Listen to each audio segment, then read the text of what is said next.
Hi everyone, my name is Mike Williams and I am a professor here at USD in the Political Science Department. I'm also director of the Changemaker Hub and I'm co-director of the Urgent Challenges Collective with my colleague, Dr. Kate DeConnick. And Maria? And I'm Maria Silva. I'm with the Mulvaney Center for Community Engagement. I help facilitate community partnerships for the center, and I'm so excited to have two of our great community partners here to share a little bit about their work and ways we all can contribute to the work that they do. Yeah, and just to give all of you a little bit of context, this week is Homelessness and Food Insecurity Action Week. Last year we did something similar on campus and it was an awareness week. But this year we really wanted to focus on action. What can we be doing as a campus community to address the issues of homelessness and food insecurity? So this is one of the events that we're holding throughout this week. I'll put in the chat later the other events, the link to the other events. And this event is special because it's our Action Week and Resource Fair with our community partners. And this is one of 3 events we're having this week. And it's an opportunity for all of you to get to know what good work our community partners are doing and to find out ways that you can get involved even in this COVID environment. So that's what this is all about. And we couldn't have pulled this off without the work of Maria and the Mulvaney Center and all of our collaborators. Maria, did you want to say anything else to frame it or? No, just that we've gotten very creative in the ways we're now supporting our community partners. Our work is usually very much relationship-based and involves being present at the different sites, at the different organizations that we partner with, and that is obviously not a possibility. But thankfully, our partners have accommodated this reality and have made different opportunities available for our students and faculty to continue to contribute to their work. So just a lot of gratitude for both Path and Think Dignity for bearing with us through these strange times and showing up and still creating opportunities for us to engage with you all. Right. So this is what we're going to do. We're going to just do a little bit of brief introductions of our community partners that are here. And then we're going to have a more formal presentation by Think Dignity for about 10-15 minutes. And then Path is going to do a more formal presentation for about 10 to 15 minutes. And then it's going to be open for your questions and comments and just for a discussion. So let me ask, let me start with Sigrid from Path. Just please introduce yourself. Hi, everybody. First of all, thank you guys for coming, and thank you to USD as well. I want to say the future for nonprofits absolutely lies in collaboration, so we're super grateful you guys are here. I'm the kitchen and the volunteer coordinator at PATH San Diego, which stands for People Assisting the Homeless. Our mission is to end homelessness for individuals, families, and communities. Our philosophy is housing first. Nothing can get done without a home, but we also stress the supportive services. So every one of our clients works on obtaining housing while having full-time caseworkers to work on, whatever else it is that they feel that they would like to be working on. So it's just a tiny bit of our mission there. Great, thank you, Sigrid. Ryan? Hi, everyone. So my name is Ryan Francis. I am working under Sigrid at Path San Diego, People Assisting the Homeless. My title is the Community Engagement Intern. So a lot of what I do is going to be program development, community partnerships, and then volunteer coordination. I also just wanted to say thank you so much to USD and the Urgent Care Collective, and then each and every one of you, because I know that this past semester and current semester has certainly been a headache. So for you to still want to offer your time and generosity to the community, it is something we're certainly very thankful for. So thank you very much. Thank you, Ryan. And Freddie, would you like to introduce yourself? Yes. Hi, everybody. My name is Freddie. I also work at PATH along with Sigrid and Ryan. Sigrid and I are both on the development team together. And I focus on donations, fundraising. I assist Sigrid with volunteer coordinating as well. Great, thank you, Freddie. And Merlin, you can introduce yourself, and then if you want to start your presentation, I think we could just do that. Sure, yeah. So I'll actually probably share my screen already so that we can get that set up.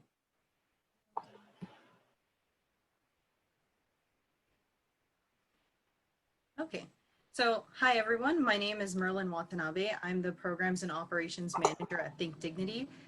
Also, I want to give a heads up, I live under the flight path, so if you hear any loud noises, it's just airplanes, it's probably Southwest, so just ignore the background noise. But I actually started out at USD. I did USD at the Kroc School of Peace Studies, and I got my master's there in Peace and Justice Studies. And it feels like a very good full circle for me, because through USD, that's actually how I got involved with nonprofits in San Diego. Just living in San Diego, you can clearly see that there is a very large homeless population here. So it made me really think about actions that I can take, and also understanding what were the realities of homelessness. So through my studies, I was able to get into different programs, different volunteer positions, and I ended up working at Think Dignity. So we are a local homeless advocacy agency where we focus on advancing basic dignity. So our mission, as you can see here, is to inspire, empower, and organize our community to advance basic dignity for those who are living on the streets. And we do that through a variety of legal and social services, because we realize that there are so many different needs that people have, but it also needs a multi-pronged approach to support people effectively. So when we first started, we were formed by a group of professional women, mostly attorneys, who were working downtown, and they saw the same homeless individuals on the streets as they were going to work. So they striked up a conversation, just asked them what's going on, like, why are you in your circumstances? And it really sparked this whole conversation about homelessness, but also the societal stigma on homelessness. So the first thing that they did was they created a meeting called the Basic Dignity Coalition. And this was a monthly meeting where individuals, whether they were experiencing homelessness or not, could attend and really share issues that were affecting homelessness in San Diego. So the picture that's shown here is actually the first initiative that we started, which were called the Portland Loos. So they were self-cleaning restrooms that were open 24/7 in different areas of downtown. And they also had potable water. So people had access to restrooms and water that they can drink and use. And these were, some of the basic needs that we heard from people through the meetings. And actually all of the programs that I'll be introducing today were all born from this Basic Dignity Coalition. We really wanted to understand what people were experiencing, but also understanding what their needs and interests are. So usually we have it every month, but because of COVID, we currently postponed our meetings. So really we're just taking in like email or phone calls of any issues that are affecting homelessness at the moment. So our largest program is our Transitional Storage Center. I think, many of you have seen homeless individuals who walk around with shopping carts or, really big backpacks, and they carry a lot because you're essentially carrying your entire life with you. And we also found that many individuals are, victims of crime. Because they have everything with them, they're more vulnerable to being mugged or being attacked just because of the belongings that they carry. So our Transitional Storage Center, we took over management in 2012, and it consists of 400 lockers and bins where individuals can store their belongings for an unlimited amount of time. We didn't want to put any time restrictions because we know that they're already facing so much burden in their lives that we don't want to add on another barrier to them. So it only costs $1 a day to maintain one storage locker. And this is more on the operations side. All of our services are provided for free. So when we let donors know how they can support, we let them know that it only costs $1 to support one locker. And over the past few years, we've been able to support over 500 people to transition off of the streets. So it's been really great seeing our clients come back and share stories of how, they're now in stable housing, they have a stable income and a job, and that they were really happy to give up their locker to someone else who really needed it. So we also have hired 2 employees, and they're currently working at the Transitional Storage Center as well. So it's been really great seeing how much they've contributed back, but also how much they've been able to educate others on the realities of homelessness as well. So in addition to our social services, like I mentioned, we were founded by attorneys. So we have a very strong legal component. That's essentially our other half of the agency. So we do a lot of legal advocacy work. And the first thing we started off with was our legal clinics. We recognize that in addition to the societal stigma on homelessness, people were also often criminalized just for being poor or just for being homeless. So we wanted to create this space where people would be able to understand what their basic rights are and also know how to navigate the court system. So the legal clinics are usually held in 6 different locations, but because of COVID, we have a call-in center now. So people can just call us, they can email, any way that they can, find a way to communicate with us. That's how we're able to provide access to legal services. But we cover civil and criminal defense issues. So we're primarily made up of criminal defense attorneys, but we partner with a lot of local attorneys who can provide their services pro bono. And then we also have our Homeless Youth Legal and Advocacy Project, or HILAP, because it's such a mouthful. But this is the only program of its kind in San Diego where we partner each homeless youth with an attorney and an advocate. So while they're being supported with their legal issues, they are also being supported by an advocate who helps them with basic services to help their stability. So we've had so many cases where our attorney will go into court, represent them for free. And then while all of that is being dealt with, the advocate would be taking them to, start creating their credit or building credit, opening up a bank account, finding groceries. So different ways that we can support them in that multi-pronged approach that I mentioned earlier. And then the last legal service that we have is our Know Your Rights. This comes in the form of weatherproof cards, but we also hold Know Your Rights presentations to anyone who's interested. So this is a way to empower homeless individuals to know what their basic legal rights are. So these Know Your Rights cards, they're pocket sized, they're weatherproof, and they cover most of the issues that homeless individuals usually face while they're on the streets.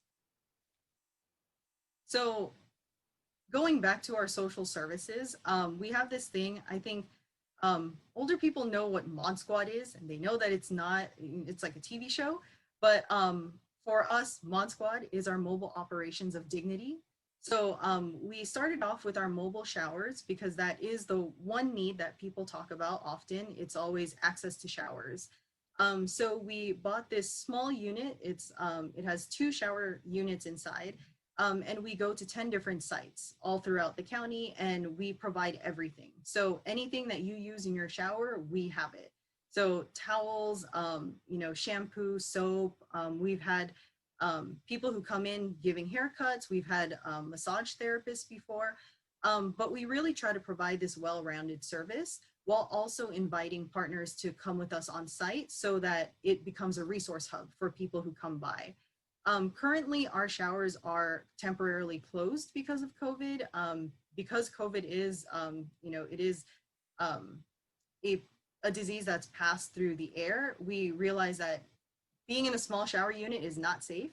So I'll talk about some of the alternatives that we've been doing to support some type of hygiene service. And then our Street Boutique is our second Mod Squad program where we provide menstrual hygiene products and brand new undergarments. This started off with supporting homeless women specifically because they have a high rate and a high risk of being sexually assaulted while living on the streets. And many of them face, domestic violence while they're on the streets or before they became homeless. So we wanted to provide this safe space for them to access their basic hygiene needs.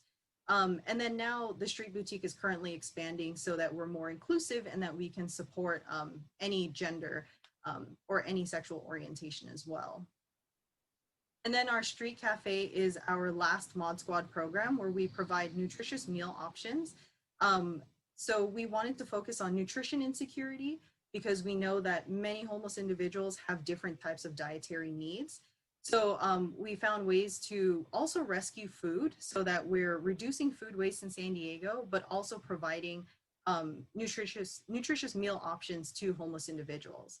So currently the Street Boutique is virtual. We created this online shopping website for people to access so that they can shop for their items, and we function like Amazon. We try to get it to you on Prime. We finish within 3 days, and then we'll send the order to you. And then our Street Cafe is the only Mod Squad program that's in operation, and people can visit us in person. And then our survival distribution event, it happens twice a year, always in the summer and the winter, because those are the times where we have extreme weather conditions. And we essentially just provide survival supplies. So this is specifically for people who are unsheltered and living on the streets. And we collect hundreds of items like sleeping bags, tarps. We used to provide tents before. We also have a lot of pet food, socks, just basic needs that people have during those specific seasons. And then we distribute them. So we don't package them all in one. We usually let people go through so that they can freely select the items that they really need. And this year we're looking at actually creating care packages for people so that it's easier and we can provide all these items in a safe manner, but also supporting individuals during the winter season. So even though San Diego doesn't have harsh winters, it is still harsh just in general to be living on the streets. So we want to make sure that people still have access to this. So some of our new COVID-19 efforts, like I mentioned, because our showers are closed, we created these dignity kits. I'm not sure if many of you have seen, but there are these no rinse items. They're usually used in hospitals.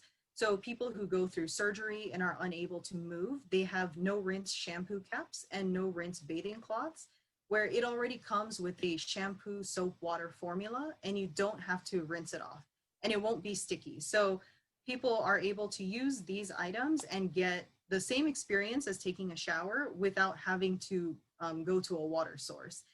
So our dignity kits are comprised of items that require minimal to no water usage, and we wanted to make it as accessible as possible. And then we also created a resource database online.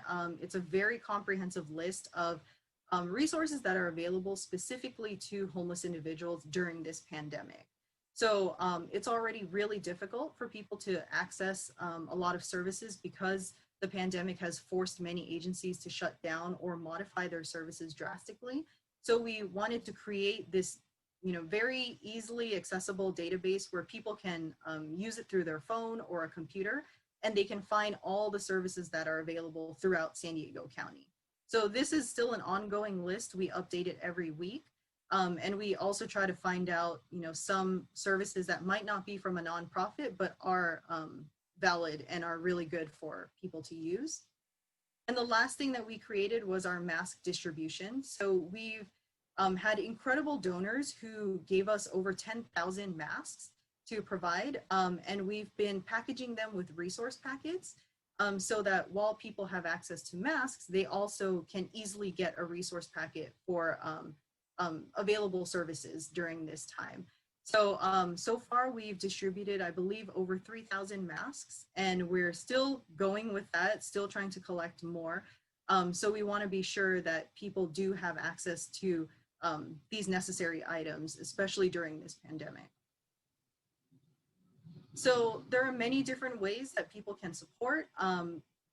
Most of our programs are actually available if you want to volunteer with them, but we also recognize that people have different capacities and different schedules too. So donating is a very important one, of course, because we do function off of donations, but also becoming a sustaining member. So if you don't want to donate one bulk amount, you can do a sustaining contribution where you give $5 a month, something that you can continuously support. You can also be our partner. If you are interested in creating services or providing some type of service, you can always partner with us at any of our programs. And then the last, but also the most important, is being an ally. So like I mentioned, there is this large societal stigma on homelessness, and it's so important that even if you can't physically be there to support any services, just raising awareness on the realities of homelessness is so important in shifting the narrative on what homelessness is and bringing up those difficult conversations in our community. So this is my contact information. I know we'll have a Q&A session later, so feel free to reach out if you have any other questions. And then I also put the information of our volunteer and resources coordinator as well if you're interested in volunteering. So thank you so much. Thank you, Merlin. And now we're going to hear from our friends at PATH.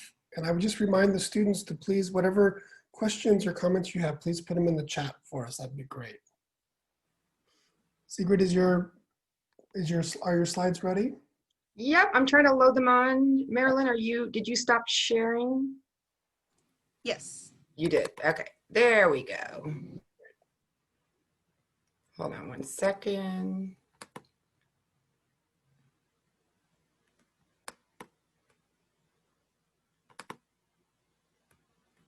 Okay, can everybody see the slides now? Yes. Great. So my story is it was interesting that you said that, Marilyn, how you started at USD as well, because I graduated a couple of years ago from USD. Also, I got my master's in nonprofit leadership and management from Souls. And that's how I ended up at PATH, because I did a consultancy project for PATH on volunteer engagement. And when I was there, I fell in love with the organization and the scope of, everything that they were doing, the leadership team there. They didn't have any job openings when I graduated, but I looked pretty much every week for 9 months. And then the volunteer coordinator position came open. So I've been there ever since. So it's been great. So I'm going to start off by telling you guys a little bit about PATH, and then Ryan and Freddie and I are going to talk a little bit about some of the volunteer opportunities. So PATH it's a statewide organization. And as you guys can see now, there are 16 different locations throughout California. PATH San Diego was created in 2013. So we're one of the older ones, although the Los Angeles one is the original PATH, and that's been there for about 30 years. Our mission, I mentioned earlier, is to end homelessness for individuals, families, and communities. We serve about 1,600 meals a month. We have 134 interim shelter beds, and that is actually at our downtown location. And then we also have permanent supportive housing.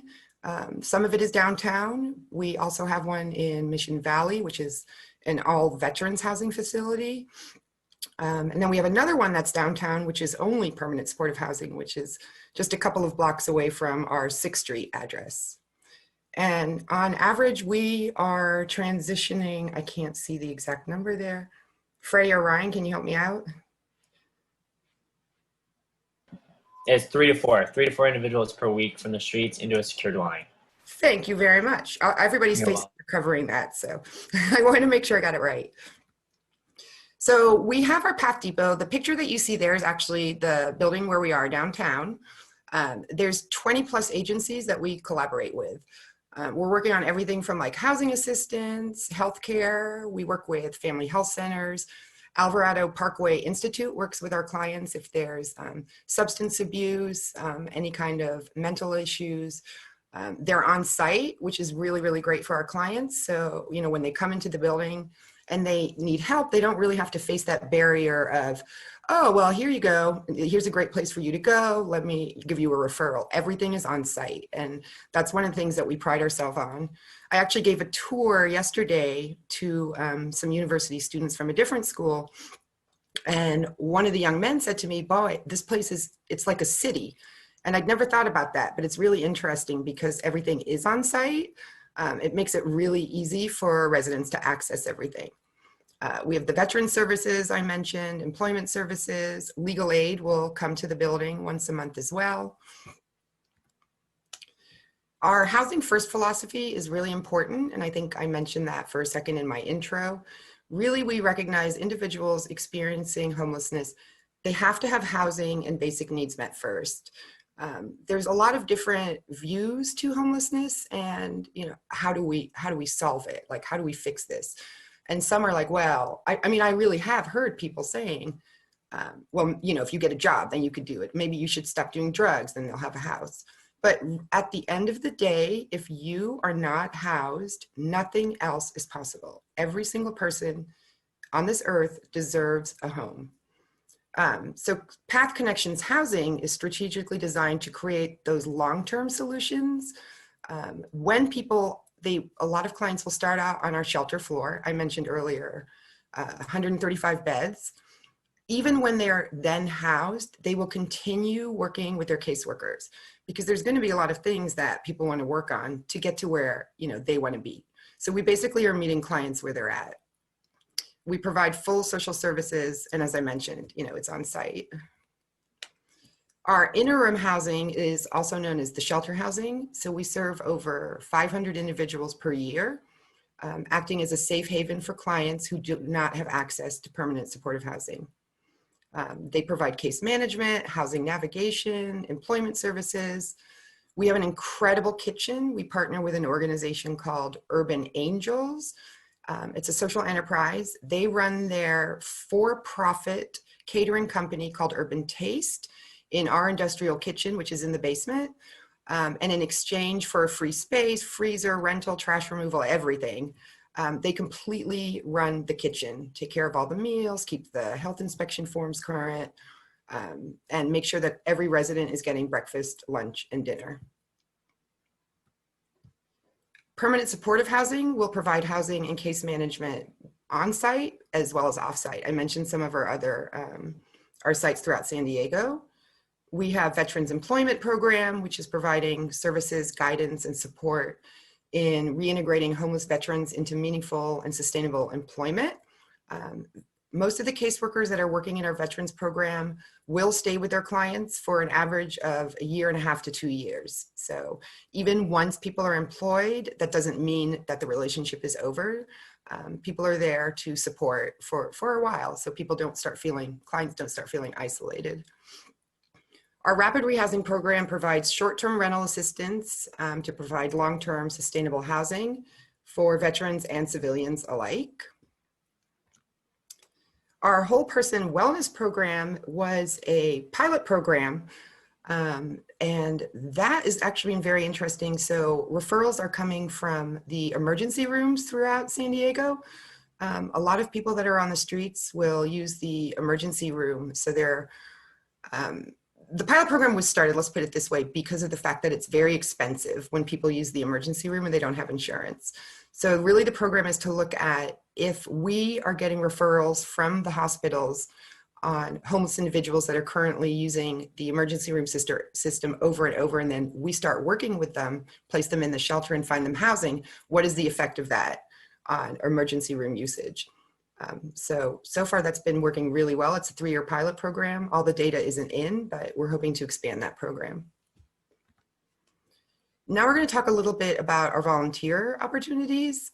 As I mentioned, we are a little city in its own, and so there are a ton of different opportunities. I've even had volunteers, call me and say, I want to try this. We're really, really open to anything that individuals are passionate about, that they would feel would bring either knowledge, education, or joy to our clients. So we're very open, but we're going to talk a little bit about some of our specific opportunities that we have right now. Path Cooks, I mentioned earlier our unique relationship with Urban Angels. We're always looking for volunteers to help with our dinner service. We actually are just partnering with some of your student colleagues. I don't know what their official name is, but we're calling it Pathways to Pancakes. They're the group that last year was serving pancakes, I think, every Saturday out on the streets. And now they're going to be serving pancakes to our residents every Saturday morning, which is really cool. Data entry. We have a lot of data in order to write our grants and receive grant money, and also kind of figure out like the solutions that we're putting in place, are they working? Data is critical to everything that we do. I personally don't like it at all. So we, it's data is just coming in every single day. So we really encourage people that are interested in numbers to, give me a call and talk to me about helping us either analyze it, input it, all the different things we need that we don't have staffing for. And Ryan's going to talk a little bit about research projects and internships. All right, I will kind of try and keep it short because I know that everyone has probably been looking at Zoom calls all day long. So I know as students, research projects and internships are something that is probably going to be very high interest in. Gaining as much experience in the field as you possibly can, getting those letters of recs, having stuff to put down on your resume is very important, especially when you are coming out of college. I am currently a student as well, so I do kind of resonate with a lot of you. I'm finishing school actually here in 1 month exactly from today. So I'll be done on October 24th. So there is going to be a position available that I am currently in. So I am the community engagement intern. I know that there is interest from a lot of you about getting involved with PATH virtually. I think that the position that I currently hold is definitely something that can be done virtually and remotely. And Sigrid and Freddie, it's an amazing team to work on. And if that's something that sounds like it would interest you, absolutely get in contact with us. So I think we have all of our contact info at the end of this slide.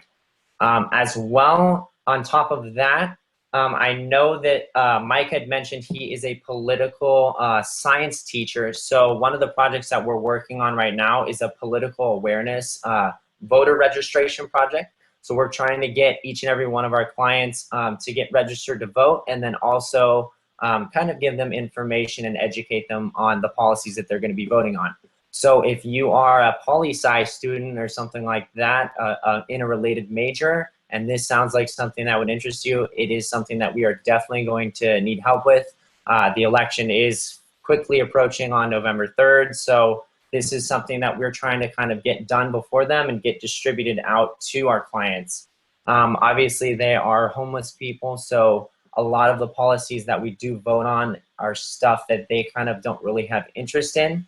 So something that we had been talking about doing is creating kind of a booklet of all the policies and things that directly affect them and stuff that would be of interest to them, and kind of giving them a breakdown of what it is and what it is they're voting on, because they don't really have any idea. Another thing that I did want to talk about is a community resource book. So these research projects, I mean, like Sigrid said, we are on a learning curve here. This is something that is new to us, and it's something that we are introducing. So there is going to be a lot of room for development, growth, and absolutely room for error as well. So it is going to be a learning process and a growing process as we go. But if this is something that sounds like, or you have an idea that you think could be beneficial, or the research could be beneficial for PATH San Diego, I mean, we're absolutely open to any interpretations. So the community resource book, this is something that Sigrid and I have kind of wanted to get going for a while, but it's a book that we kind of wanted to make of all the community resources that someone, one of our residents or clients could use. So any community organizations or places around San Diego that are in close proximity to PATH or residents that they could use to kind of better themselves professionally, that's absolutely something that we are trying to get going.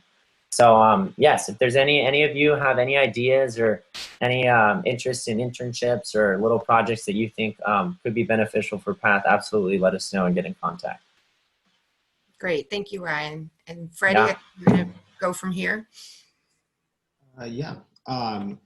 So another way that you guys can get involved is by helping PATH to organize care kits. I would say that right now this is one of our greatest needs. And what care kits are essentially hygiene kits that include just like personal care items like toothpaste, toothbrushes, bottle size, like sample sized shampoo, conditioner, body wash. And there's two main ways that people, volunteers and donors generally give back with this. It's either individuals or organizations will kind of purchase these items themselves and put them in Ziploc bags, or volunteers and donors could organize donation drives for these items to kind of like reach out to their networks and source them that way and build it for us. It's one of our, it's a good remote opportunity right now because we used to do this on site, but now with the pandemic on our hands, this is something that you can do from your own home.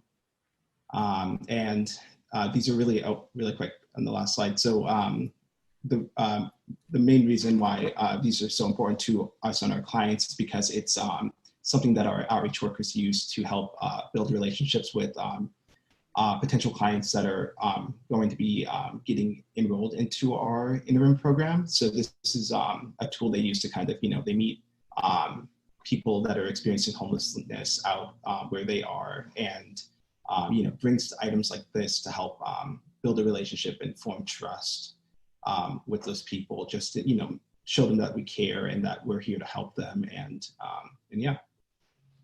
Another thing is something that we are calling Post for Path. And it's essentially just kind of helping us spread the word about our organization and what we do on social media. Obviously, social media is a great way to engage our communities and networks.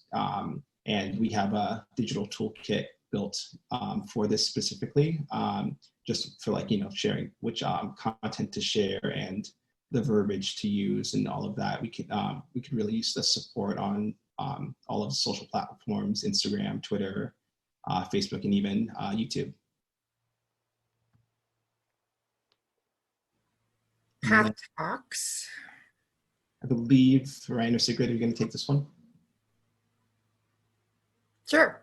I will talk about Path Talks. We haven't done Path Talks yet, but one of the things that we noticed when COVID hit is the gigantic gap in technology, the divide between how all of us were able to move on immediately to Zoom and Teams and different chat platforms. And our clients don't have that.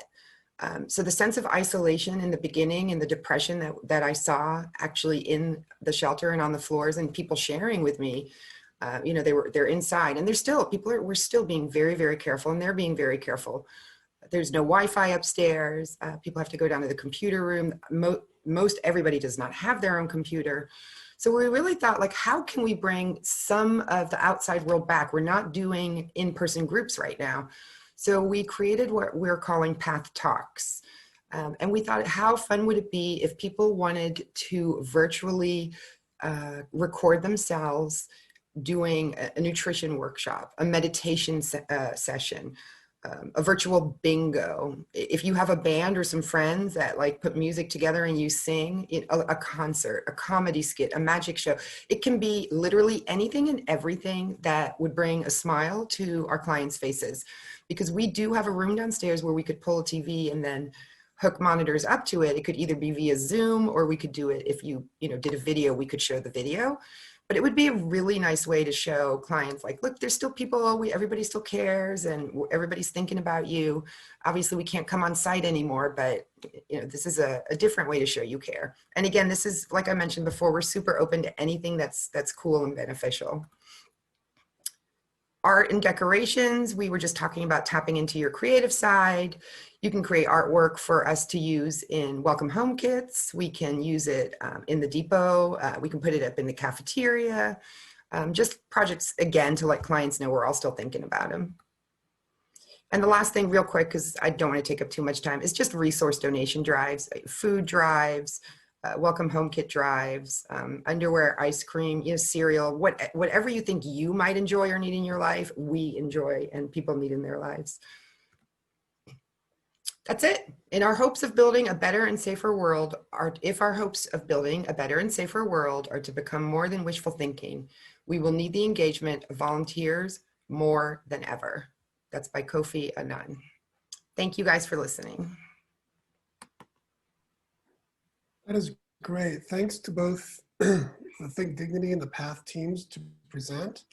I think what we'd like to do now, it's wonderful you all had your screens off during the presentations, but if it's possible, we'd like you now to sort of show your faces, and we'd like to see if you have any specific questions or observations for our friends from Think Dignity and PATH. So I encourage students to either just raise their hand in the participants function or put something in chat.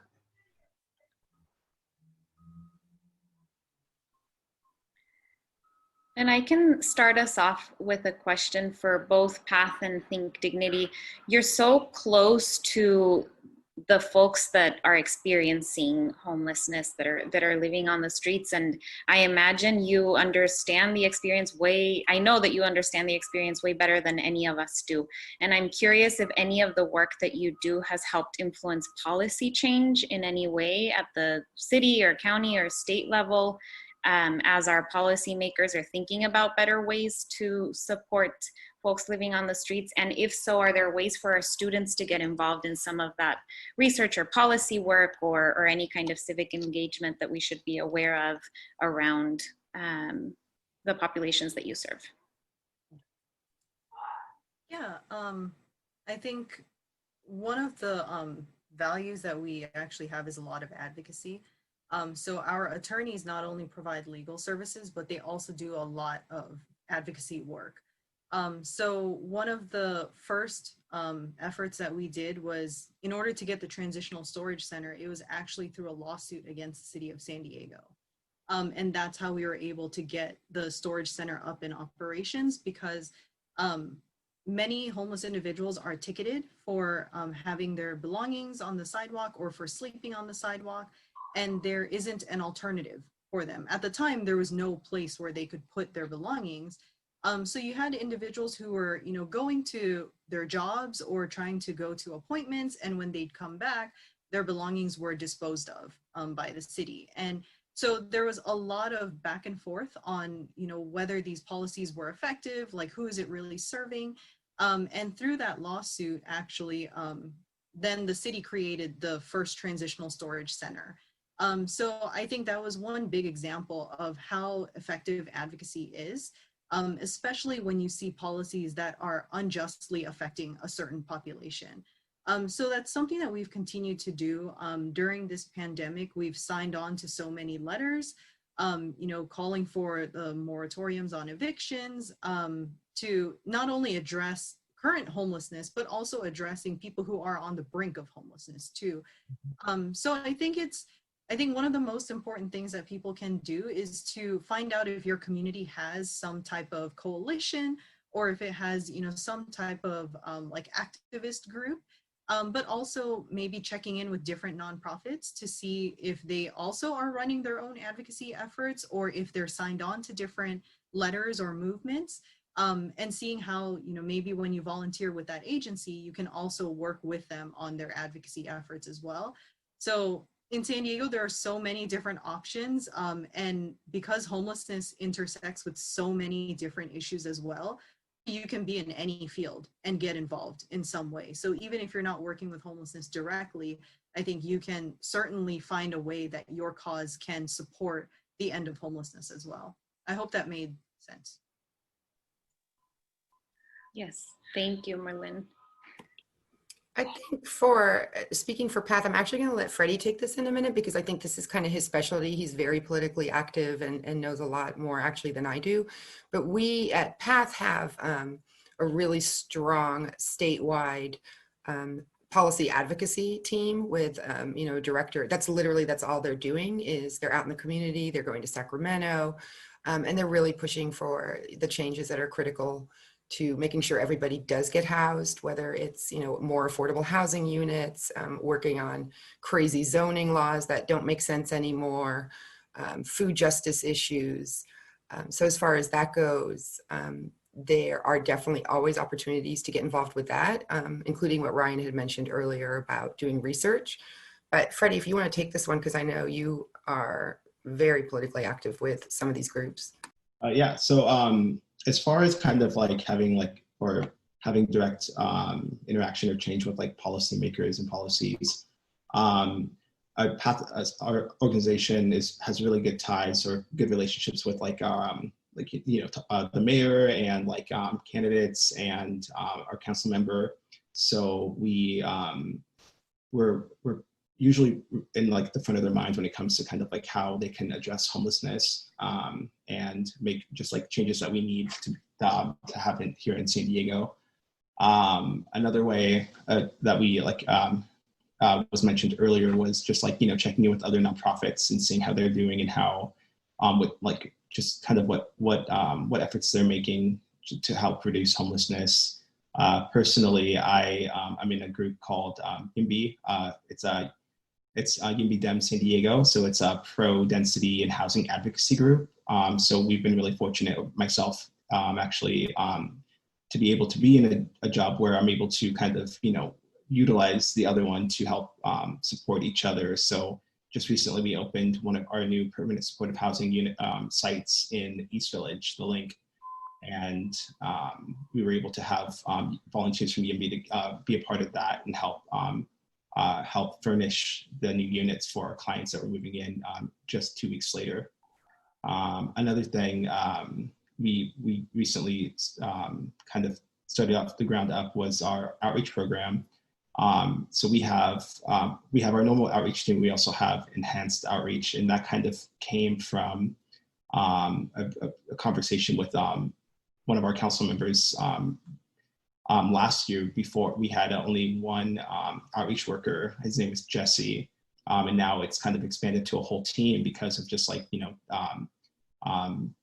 they were able to kind of see the need that was there, and we had a conversation about how to implement that and kind of resolve that, just like getting people off the streets and meeting them where they are, and instead of having them kind of seek out services like PATH on their own.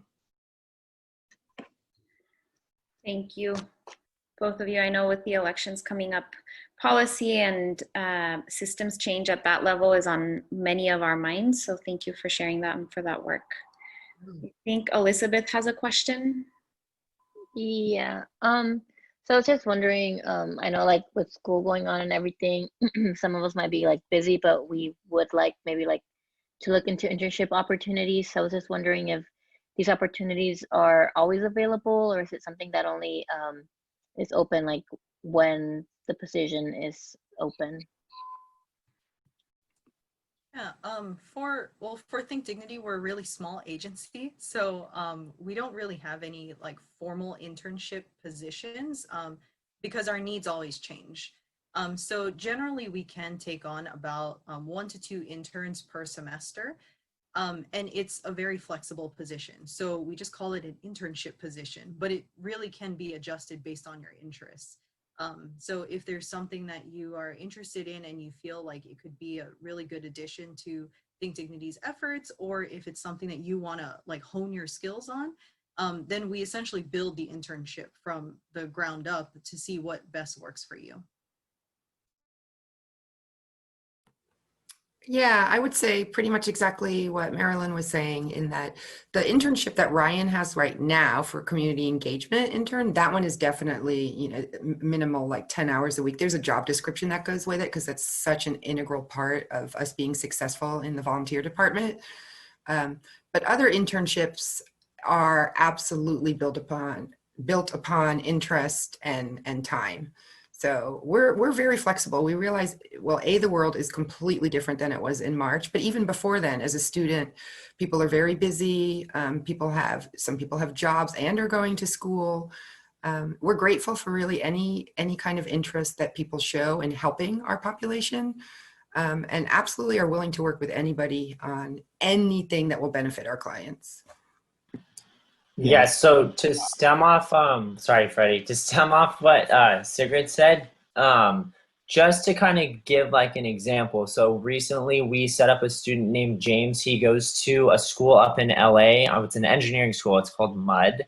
But what he's doing is he specializes in data analysis, collection, and stuff like that. So he's all about surveys, collecting data, analyzing it, and then making informed decisions based off of what he's figured out.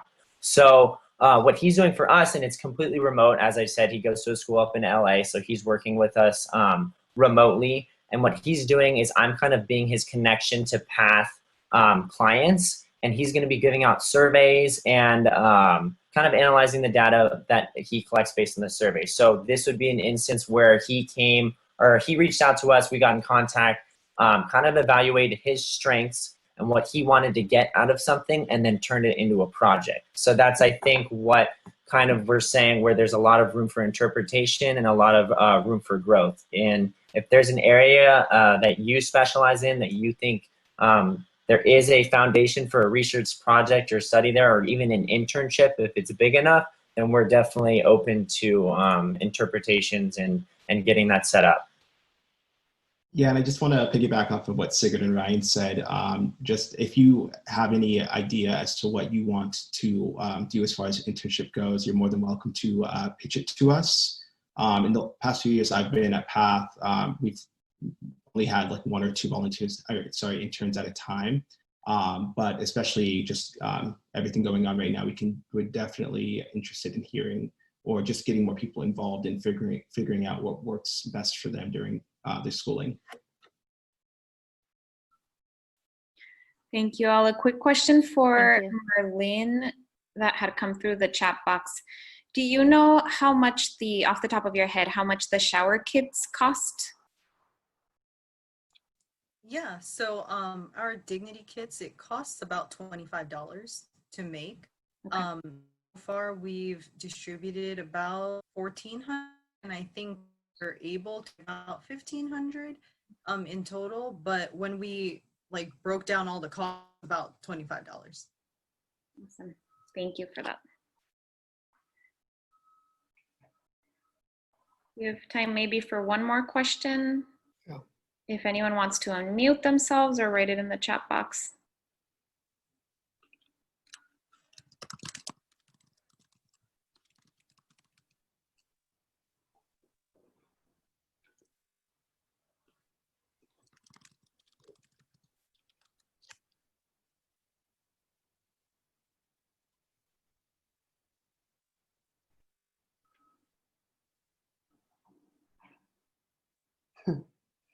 The Zoom silence.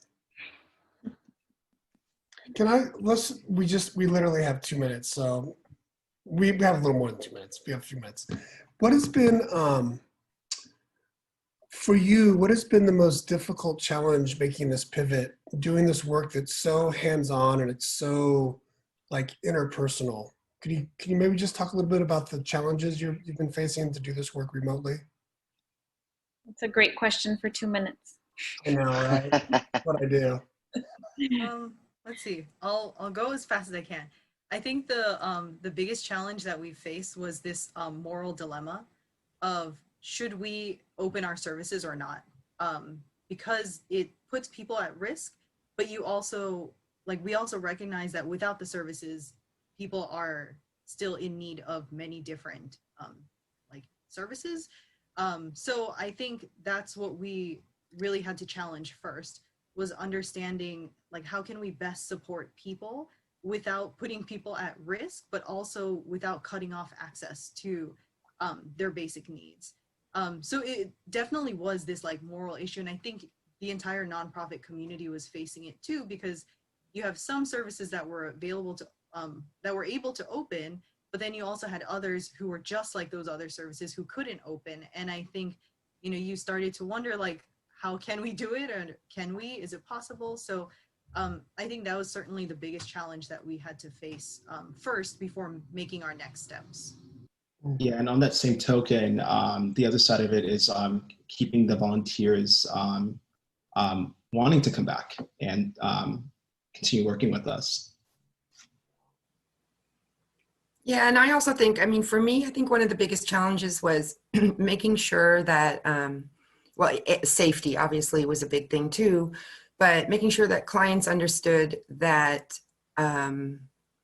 they were, the sense of isolation that they were feeling, that it wasn't because that they were homeless. It wasn't that they were being like asked to stay upstairs, because there's such a stigma about homeless people. And I mean, I have friends that are incredibly well educated and people I adore that said to me, oh my God, you're going to go to the homeless shelter? You're working right now?